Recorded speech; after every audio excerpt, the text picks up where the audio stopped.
Hello everyone. तो आज हम संविधान की प्रस्तावना के बारे में पढ़ेंगे। इसके पहले हमने पढ़ा मेकिंग ऑफ द कॉन्स्टिट्यूशन, संविधान के निर्माण के बारे में, किस तरीके से संविधान का निर्माण होता है। उसके बाद हमने पढ़ा संविधान की विशेषता के बारे में, हमारे संविधान की क्या क्या विशेषताएं हैं। ठीक है, आज हम पढ़ेंगे संविधान की प्रस्तावना के बारे में। हमारे संविधान में प्रस्तावना में क्या क्या बातें उल्लेख की गई है और प्रेम्बल ऑफ द कॉन्स्टिट्यूशन में। ठीक है, ये आपके एग्जाम के पॉइंट ऑफ व्यू से बहुत इंपॉर्टेंट है। तो आइए हम जानते हैं संविधान का परिचय पत्र। संविधान की प्रस्तावना को संविधान का परिचय पत्र कहा जाता है। किनके द्वारा कहा गया है? तो N.A. पालकीवाला के द्वारा संविधान की प्रस्तावना को संविधान का परिचय पत्र कहा गया है। ठीक है, संविधान की प्रस्तावना जो है वो हमारे संविधान सभा, जब संविधान की निर्माण हो रही थी उस टाइम संविधान सभा में उद्देश्य प्रस्ताव पेश किया गया था जवाहरलाल नेहरू के द्वारा 13 दिसंबर 1946, 13 दिसंबर 1946 में। उस उद्देश्य प्रस्ताव पे आधारित है। ठीक है, इतना समझ में आया। नेक्स्ट, हमारे संविधान की प्रस्तावना में समाजवादी, धर्मनिरपेक्ष और अखंडता, ठीक है, समाजवादी, धर्मनिरपेक्ष और अखंडता को 47 सेकेंड अमेंडमेंट, 42वें संविधान संशोधन अधिनियम 1976 1976 के द्वारा ऐड किया गया है।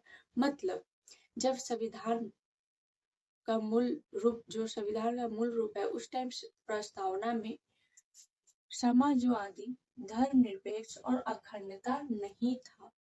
लेकिन 42nd अमेंडमेंट, 42nd संविधान संशोधन अधिनियम 1976 के द्वारा इसको संविधान की प्रस्तावना में जोड़ा गया है।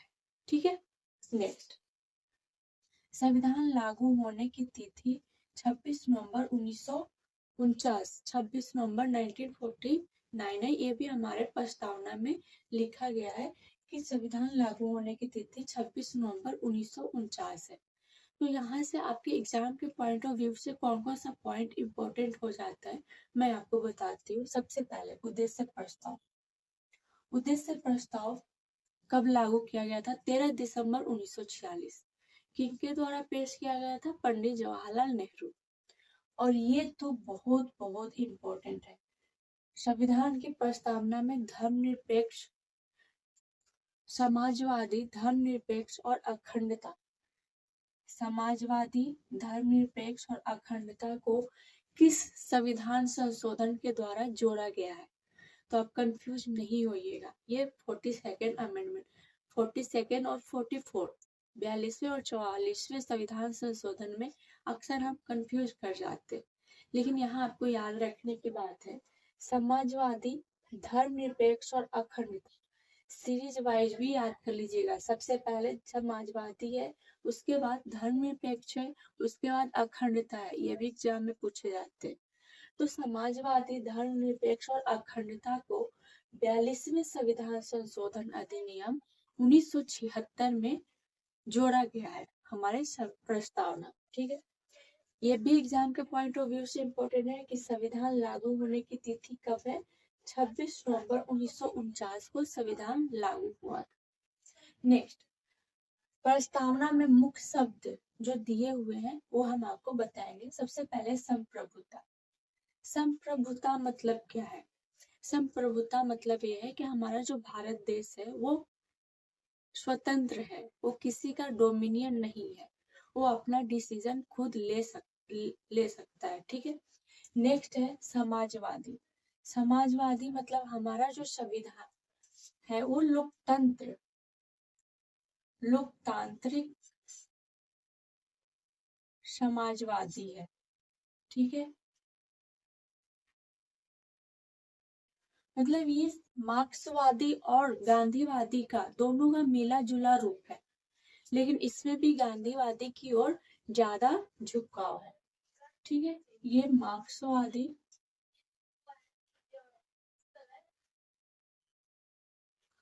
प्लस गांधीवाद।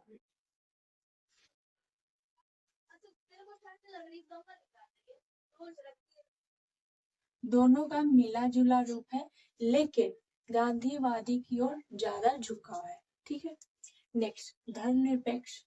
धर्मनिरपेक्ष किस संविधान संशोधन के द्वारा प्रस्तावना में जोड़ा गया? 42nd संविधान संशोधन।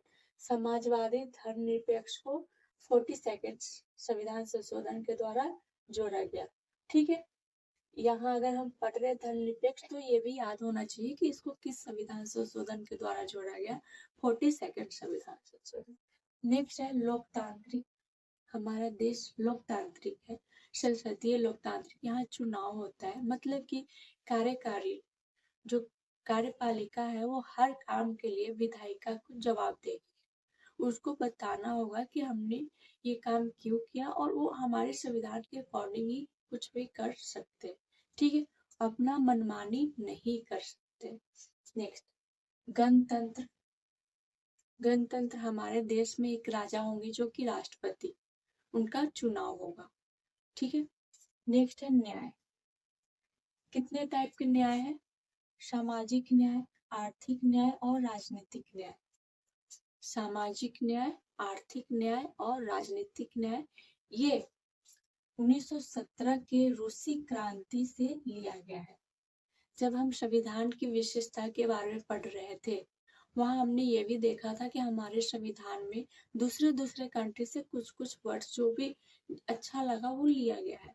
तो हमारे जो प्रस्तावना में न्याय, सामाजिक न्याय, आर्थिक न्याय और राजनीतिक न्याय, ये रूस की क्रांति जो कि 1917 में हुआ था उस वहां से लिया गया है। नेक्स्ट है स्वतंत्रता, समता और बंधुत्व। स्वतंत्रता, समता और बंधुत्व फ्रांस की क्रांति जो कि 1789 से 1799 तक हुआ था वहां से लिया गया। ठीक है, इतना समझ में आया। चलिए अब हम रिवीजन करते हैं। संविधान में जो प्रस्तावना है वो उद्देश्य प्रस्ताव पे आधारित है। उद्देश्य प्रस्ताव हमारे संविधान निर्माण के टाइम संविधान सभा बना था, उस टाइम जवाहरलाल नेहरू ने 13 दिसंबर 1946 को उद्देश्य प्रस्ताव पेश किया था। उस उद्देश्य प्रस्ताव पे आधारित है। ठीक है, हमारे संविधान में समाजवादी, धर्मनिरपेक्ष और अखंडता को 42वें संविधान संशोधन अधिनियम 1976 के द्वारा ऐड किया गया है। मतलब जब संविधान में की प्रस्तावना, मूल प्रस्तावना जब बनी थी उस टाइम प्रस्तावना में समाजवादी, धर्मनिरपेक्ष और अखंडता नहीं था। ये संशोधन किया गया है 42nd अमेंडमेंट एक्ट 1976 को, और उस टाइम समाजवादी, धर्मनिरपेक्ष और अखंडता को जोड़ा गया है। ठीक है, संविधान लागू कब हुआ? 26 नवंबर 1949 को संविधान लागू हुआ। नेक्स्ट आते हैं न्याय। समाजवादी, समाजवादी कैसा समाजवादी? लोकतांत्रिक समाजवादी। मार्क्सवाद और गांधीवाद दोनों का मिला जुला रूप है, लेकिन गांधीवाद की तरफ ज्यादा झुकाव है।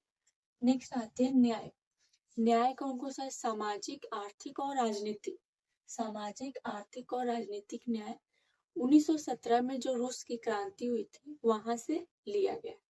नेक्स्ट है स्वतंत्रता, समता और बंधुत्व।